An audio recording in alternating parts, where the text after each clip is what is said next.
Cet épisode est une présentation de Chef Maison.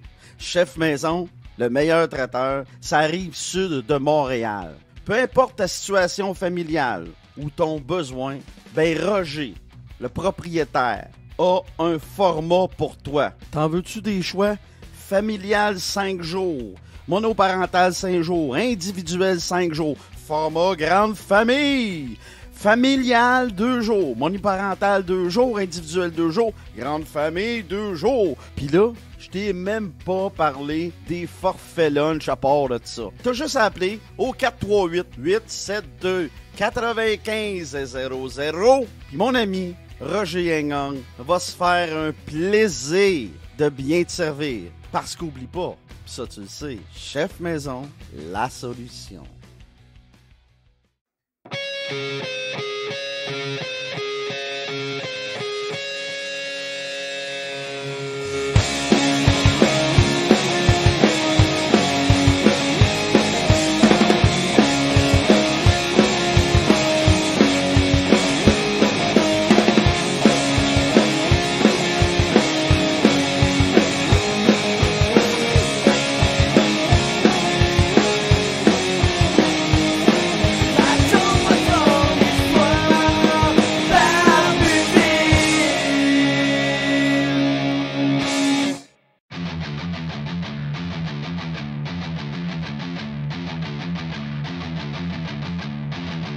Barbu de ville!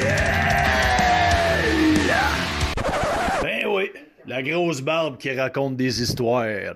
Hey, t'es là, toi! Bienvenue dans la jasette du barbu, épisode 395.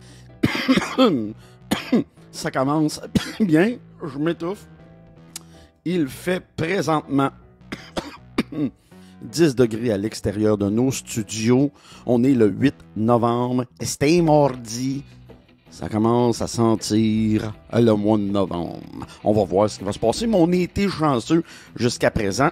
Je vais arrêter de faire ma collette prébanchée.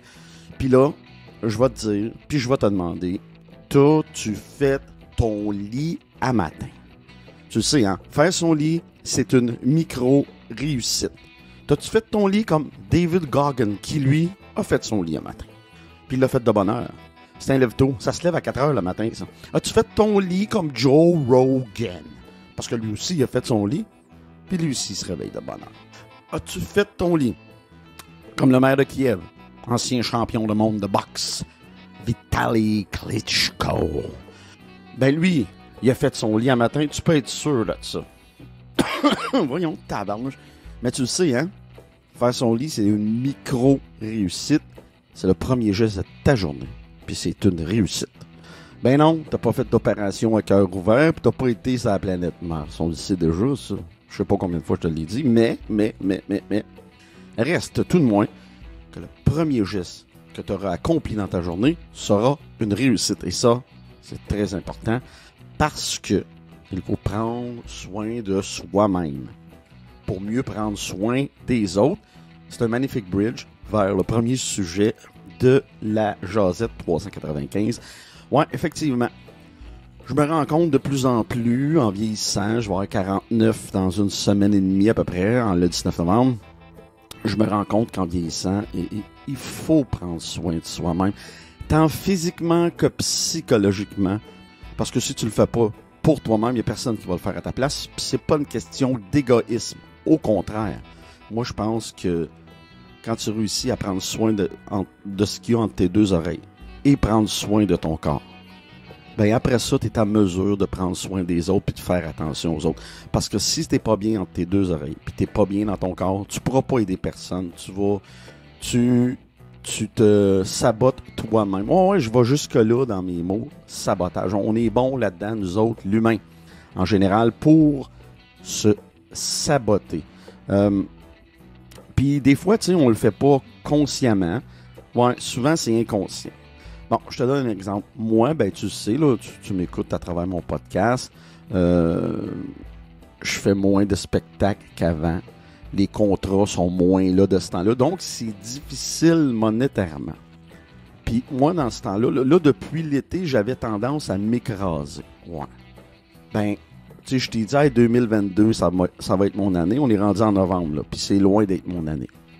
Au lieu de dire ce genre de phrase-là, au lieu d'être dans la réaction, j'étais beaucoup dans la réaction, je me dois d'être dans l'action.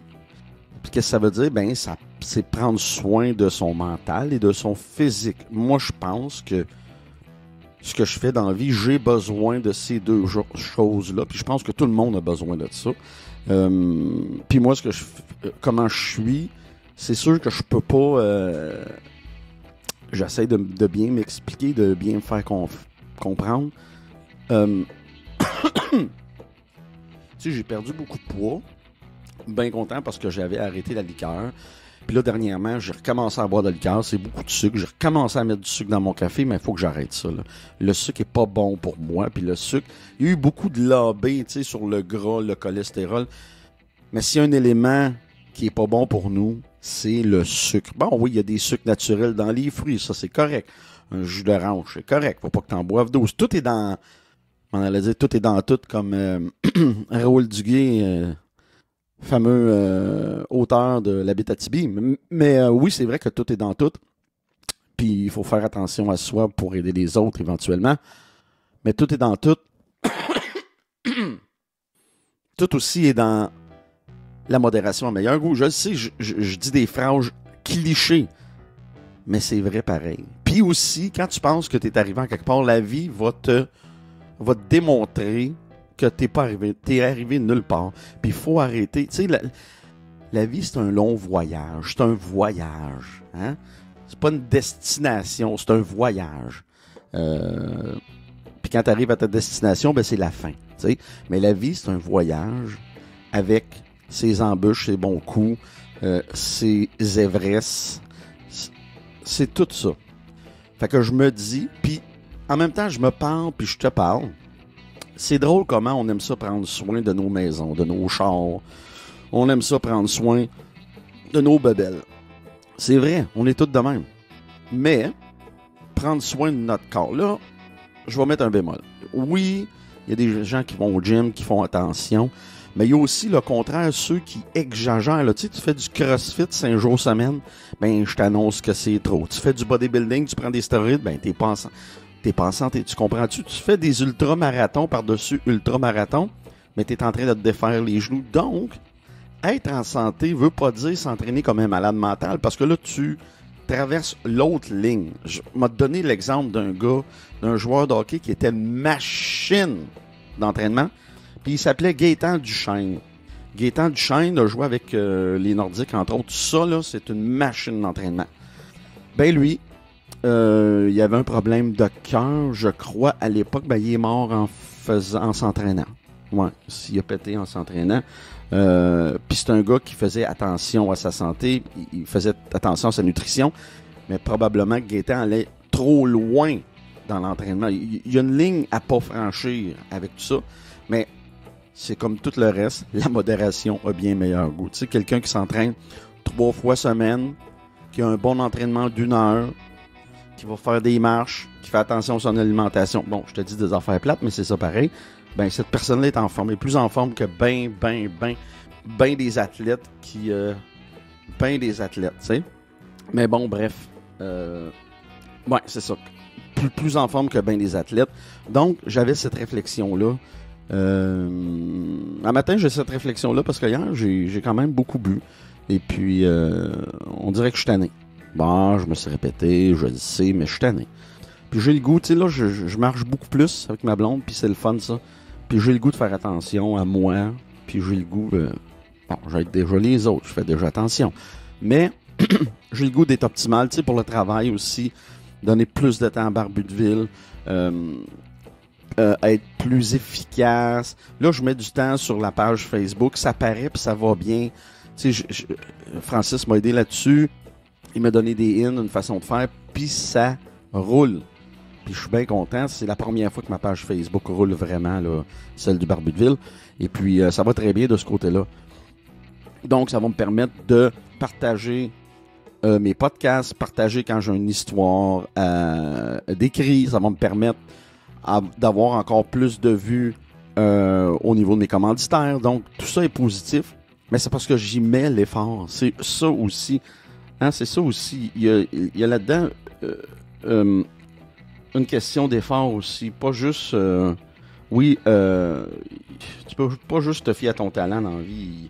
Il y a une question de travail aussi, puis mais pas éparpillé, puis pas comme une poule pas de tête. C'est-à-dire être concis, être conscient, passionné, passionnant pour les autres. Je pense que c'est la formule gagnante. Ben, je le crois, tu sais. Ben, c'est ça. Là, tu sais, là, hier, j'ai été chez Costco aussi, puis j'ai acheté de la protéine. Fait que là, le matin, je vais partir ma journée avec ça. Je le faisais avant, puis ça me faisait du bien. Mais là, j'ai commencé à reprendre des vitamines, de la vitamine D, vu que il fait moins clair. Il fait noir plus tôt le soir. Donc là, je prends des vitamines jusqu'en mars. Et puis, ça va m'aider, puis je pense que ça va me donner le gaz que j'ai besoin dans la vie. Chose est sûre, se réveiller le matin hangover, un mardi matin, c'est moins le fun, honnêtement. Ça me fait pas triper. Puis, j'en prends conscience, puis c'est pas le fun. J'ai plus de plaisir à faire ça, là, honnêtement, j'en ai plus. Mais vraiment plus. Je sais pas, c'est une grosse prise de conscience ce matin, là, puis je voulais t'en faire part. Prochain sujet, écoute bien ça, le UFC 281. Ouais, pourquoi je te parle du UFC 281? Parce qu'il attire mon attention, il y a des gros noms, et puis ça va être bien intéressant. Je te parle de la carte principale, je te parle pas des préliminaires évidemment et des early prelims, même s'il y a des combats intéressants partout sur cette carte-là. Mais bon, bref, il y a des gros noms et puis ça c'est bien intéressant. Regarde bien ça. Ça commence la carte chez les lightweight, les 155 livres. Ça commence avec... Attends une minute. Là, je vais aller chercher quelque chose. Là.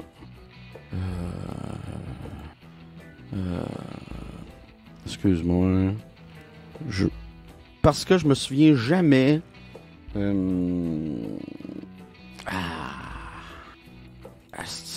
une minute. Tu sais, quand on dit bantamweight, c'est-tu 135, c'est-tu 145? C'est ça, on dirait que j'ai pas la mémoire pour ça. Pourtant, j'ai une maudite bonne mémoire. Oh, attends-moi 2 secondes, ça sera pas long. Donc, de retour, excusez-moi, j'avais un appel, ça paraît pas, là, mais oui, c'est ça. Bantamweight, mais le champion, c'est Aljamain Sterling, puis c'est d'un 135 livres. Bon, OK. Là, ça commence la carte, par exemple, chez les lightweight. Dan Hooker, le Britannique, qui a plusieurs défaites en ligne sur son dossier, rencontre Claudio Puelles. Claudio Puelles, j'ai bien l'impression que pour Hooker, c'est le combat de la dernière chance. Après ça, en parlant de dernière chance, dans les bantamweight, voilà, 135 livres, Frankie, The Answer Edgar, qui n'est plus The Answer, ça fait longtemps, mais je l'aime beaucoup, c'est un bon vieux vétéran. J'ai bien l'impression que c'est le dernier combat à vie de Frankie contre Chris Gutiérrez. Ça va être un combat très intéressant. Puis comme je vous dis, je pense bien que c'est le dernier combat de Frankie au UFC. Il a une belle carrière. Puis il peut en être fier. Après ça, chez les lightweight, les 155 livres, Dustin de Diamond Poirier.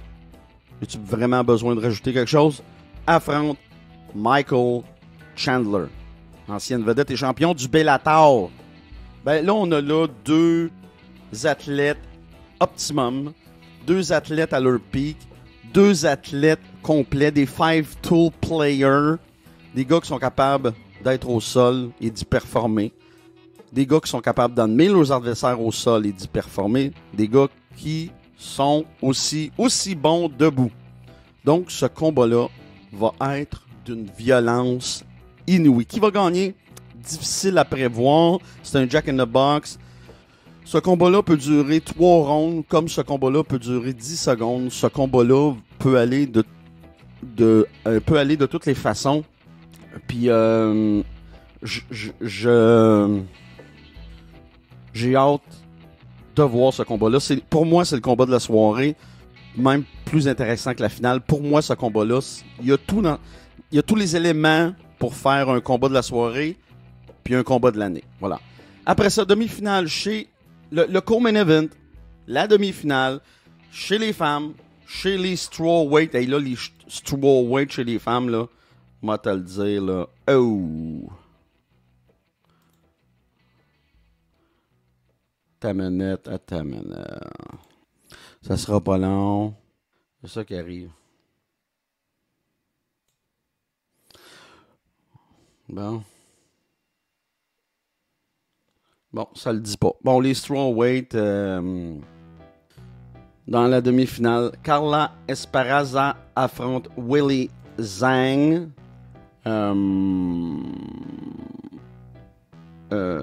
Esparza, qui est la championne du monde, défend son titre contre la chinoise Willie Zhang. Là aussi, on a un excellent combat.